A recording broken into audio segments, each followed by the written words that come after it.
BNP কিন্তু তার নয়াপল্টনের দলীয় কার্যালয়ে গুলশানে সেখানে কিন্তু সব বই খুলেছেন এবং আমরা দেখেছি যে বিভিন্ন শ্রেণী পেশার মানুষ সেখানে সব বই লিখছেন এবং কালকে 4 জন উপদেষ্টা গিয়ে সেখানে সব বই লিখেছেন।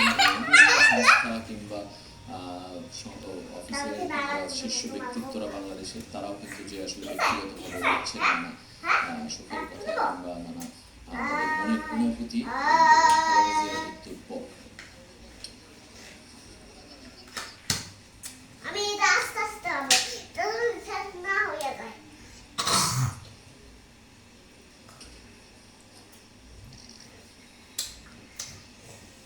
ধীরে ধীরে গাড়িগুলো এগিয়ে চলেছে।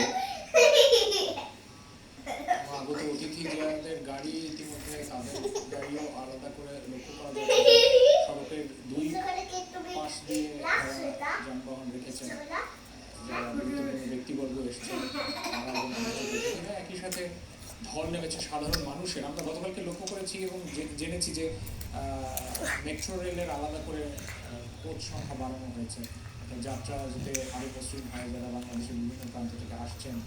এছাড়া অসংখ্য মানুষ অনেক মানুষকে আমরা দেখেছি যে তারা পায়ে হেঁটে সকাল থেকে পৌঁছানোর চেষ্টা করেছেন এই জানাজা স্থলে এবং সব জায়গাতেই কিন্তু এই স্রোতটা আছে। আমরা দেখাচ্ছিলাম একটু আগে যে এলিভেটেড এক্সপ্রেসের উপরে মানুষ কিন্তু দাঁড়িয়ে গেছেন সারিবদ্ধভাবে জানাজায় অংশ নেওয়ার জন্য। সেখান থেকে আসলে দৃশ্যটা দেখা যাচ্ছে এবং খুব কাছে মনে হচ্ছে সংসদ ভবনের এই মাঠ, সেই কারণে তারা মনে করছেন যে সেখান থেকে দাঁড়িয়ে তারা জানাজার কাতারে অংশ নেবেন।